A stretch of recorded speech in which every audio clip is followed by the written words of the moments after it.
Good afternoon, everybody. Myself Siddharth Patel, department of the civil engineering. जैसा कि हमने previous lecture में अपने डिस्कस किया था टाइप्स ऑफ टिम्बर, मैंने उसमें दो पार्ट बताए थे आपको, डेसिडियस और कोनिफर, वो हमने देख लिया था। इन शार्ट मैंने प्रीवियस लेक्चर में कुछ उसकी कैरेक्टरिस्टिक्स बताई थी, उसको आज हम लोग डिटेल्ड में डिस्कस करेंगे।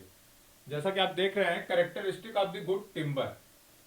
पहले तो मैं आपको बताना चाहता हूं कि टिम्बर स्पेशली अपीयरेंस के लिए ही ज़्यादा यूज होता है, क्योंकि आज के टाइम पे अगर cost wise cost benefit analysis की जाए तो टिम्बर के कंपैरिजन में एल्युमिनियम और बहुत से ऐसे मेटल डेवलप कर लिए गए हैं जो कास्ट वाइज ज़्यादा इफिशियंट है, ड्यूरेबिलिटी टिम्बर के कंपैरिजन में ज़्यादा है। बट कुछ ऐसे करेक्टरिस्टिक्स एक्स्ट्रा है टिम्बर में जिसके कारण टिम्बर आज भी एक इम्पॉर्टेंट बिल्डिंग मटेरियल बना हुआ है कास्ट ज़्यादा होने के बावजूद। उसमें सबसे पहली चीज़ है साउंड प्रूफिंग। आप ज़्यादातर जगह पे साउंड प्रूफिंग और अपीयरेंस, आप ज़्यादातर मकानों में भी देखते होंगे कि जहाँ पे आपका डाइनिंग हॉल वगैरह है वहाँ पे वुडन फ्लोर यूज किया जाता है। उसका मेन कारण है कि आप जब किसी वुडन सरफेस पे चलते हैं तो साउंड कम जनरेट होता है। आप उसके कंपैरिजन में अगर आप देखना चाहें तो आप अगर स्टील स्टेयर्स देख लें, स्टील स्ट्रक्चर देख लें, तो वहाँ पे साउंड बहुत ज़्यादा जनरेट होता है। दूसरी चीज़, इलेक्ट्रिक रेजिस्टेंस भी एक बहुत इंपॉर्टेंट फैक्टर होता है वुड के साथ जो होता है। बट आप दूसरे साइड देखेंगे तो स्टील स्ट्रक्चर जो होता है उसमें इलेक्ट्रिक रेजिस्टेंस बिल्कुल नहीं होता है। इसलिए हम स्टील स्ट्रक्चर वहाँ पे अवॉइड करते हैं जहाँ पे चांसेस हो सर्किटिंग की या इलेक्ट्रिक अर्थिंग की चांसेस जहाँ पे होती है, वहाँ पे हम स्टील स्ट्रक्चर अवॉइड करते हैं। आइए तो हम आज देखते हैं कैरेक्टरिस्टिक। फर्स्ट कैरेक्टरिस्टिक है अपीयरेंस। हमारा टिम्बर जो है उसका अपीयरेंस अच्छा होना चाहिए, वो शाइनी होनी चाहिए, शाइनिंग करना चाहिए। आप देखते हैं बहुत से टिम्बर ऐसे हैं जिनकी शाइनिंग अच्छी होती है तो उस पर पॉलिशिंग कम करनी पड़ती है। जैसे आप देखेंगे शीशम, टीक, साल, साल के ग्रेन्स बहुत अच्छे होते हैं। और ये एक बहुत इंपॉर्टेंट फैक्टर होता है किसी टिम्बर का कास्ट डिसाइड करने में कि उसके फाइबर का ओरिएंटेशन कैसा है, जिससे कि और उसकी शाइनिंग कितनी अच्छी है। Most of the costly furniture में आप देखेंगे साल यूज करते हैं, क्योंकि साल का सरफेस फिनिश बहुत अच्छा आता है बाकी टिम्बर के कंपैरिजन में। सेकेंड प्रॉपर्टी पे हम आते हैं इलास्टिसिटी। इलास्टिसिटी हमेशा गुड होनी चाहिए। अगर बहुत ज़्यादा रिजिड होगा, बिल्कुल भी इलास्टिक नहीं होगा, तो वो किसी भी डिफॉर्मेशन को रिटेन नहीं कर पाएगा। इलास्टिसिटी प्रॉपर्टी होती है जिससे कि अगर हम किसी भी स्ट्रक्चर पे फोर्स लगाते हैं तो वो अपने पुराने शेप को रिगेन कर लेता है, उसे इलास्टिसिटी कहते हैं। थर्ड प्रॉपर्टी पे आते हैं कलर। कलर टिम्बर के हमने जैसे बताया था कि सॉफ्ट वुड के जो कलर होते हैं वो लाइट होते हैं और डार्क वुड के, हार्ड वुड के डार्क होते हैं। कलर टिम्बर का डार्क होना चाहिए क्योंकि डार्क टिम्बर एक अच्छा अपीयरेंस देता है, गुड अपीयरेंस होता है। उस पर पॉलिशिंग करने पे वो शाइनिंग सरफेस ज़्यादा क्रिएट करता है। हार्डनेस, हार्डनेस प्रॉपर्टी पे कंसर्न होना हमारा इसलिए भी ज़रूरी है क्योंकि हम ज़्यादातर यूज़ करते हैं टिम्बर को for window work, for table chair furnitures के लिए आप कह सकते हैं, डोर। अगर हार्ड नहीं होगा प्रॉपर तो क्या ये हमें सेफ्टी प्रोवाइड कर पाएगा? सेफ्टी एक आज के टाइम में इशू है और हमेशा से इशू रहा है। हमारा जो वुड है या टिम्बर है वो सफिशियंटली हार्ड होना चाहिए जिससे कि कोई भी अनवांटेड पर्सन उसे इजिली ब्रेक करके हमारे घर में ना आ जाए।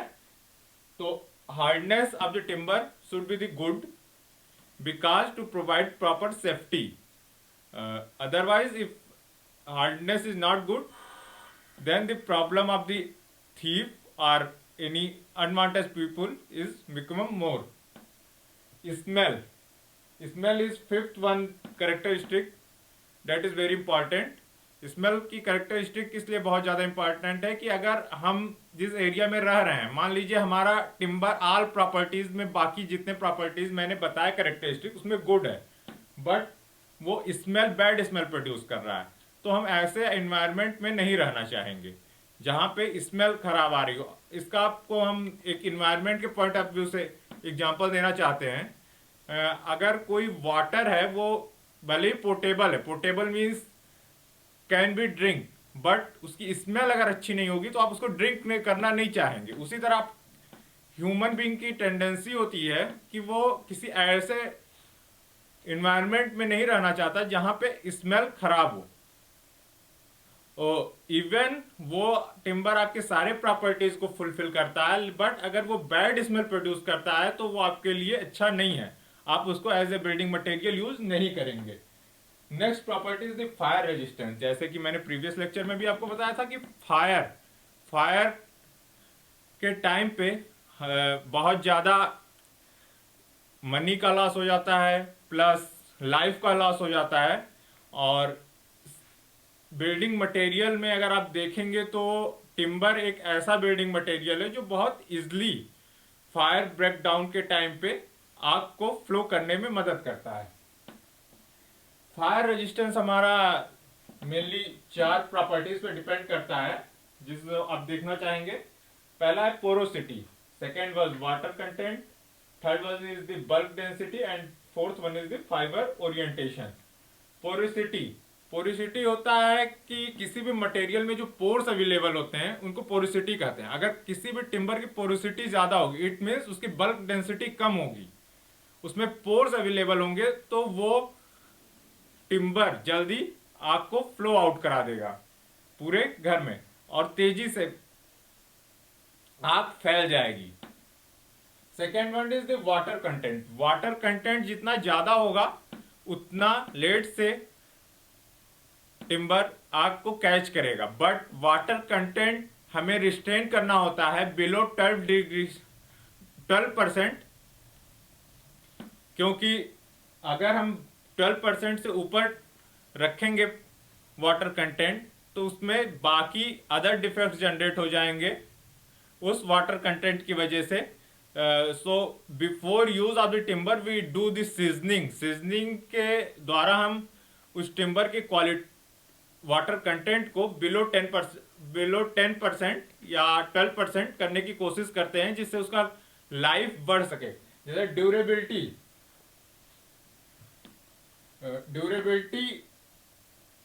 कहते हैं कि life of anything to expose to atmosphere. अगर हम किसी चीज को एटमॉस्फेयर में एक्सपोज कर देते हैं तो उसकी जितना ज्यादा लाइफ होती है उसको उसकी ड्यूरेबिलिटी कहते हैं। तो टिम्बर की ड्यूरेबिलिटी भी आपकी अच्छी होनी चाहिए जिससे कि वो एक लॉन्ग टर्म तक आपको फैसिलिटी प्रोवाइड कर सके जिसके लिए आपने उसे डिजाइन किया हुआ है। बल्क डेंसिटी, अगर टिम्बर की बल्क डेंसिटी ज्यादा होगी तो वो स्टार्टिंग टाइम में इजिली कैच नहीं करता है timber, but other side if bulk density is more, अगर बल्क डेंसिटी ज्यादा है वो ज्यादा समय तक गर्म रहेगा। और अगर आप देखेंगे तो एक्चुअली हम जब आप कोल को देखिए, कोल की डेंसिटी ज्यादा होती है, वो इजिली फायर को कैच नहीं करता, बट वो टेम्परेचर ज्यादा समय तक मेंटेन किया रहता है। उस वह अलग दोनों, अगर पोरोसिटी ज्यादा है उसका बल्क वेट कम है वो इजिली कैच करेगा, बहुत ज्यादा समय तक उसमें आपको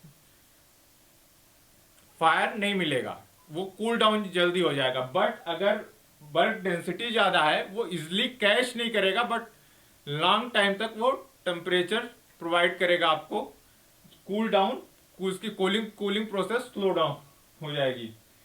फाइबर ओरिएंटेशन भी कैच करने में फायर को एक मेन रोल प्ले करता है। If fibre orientation is linear it's easy to catch the fire. Now we are coming to last 2 points. First, 7th one is the workability.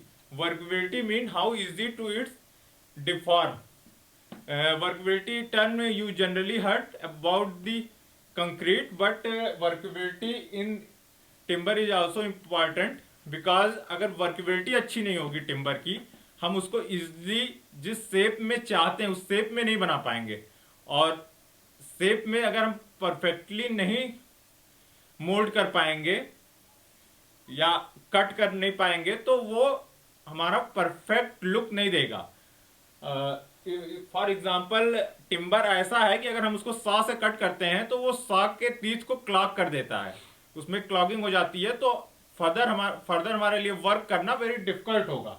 Permeability is the property of the anything to flow the water if the timber is the more permeable in the rainy season is absorb more and more water, so shape deformation will be the occur, and if shape deformation will be the occur then it will be buckle, and the problem of the closing and shutting closing and opening of the doors you can see easily in your houses in the rainy season।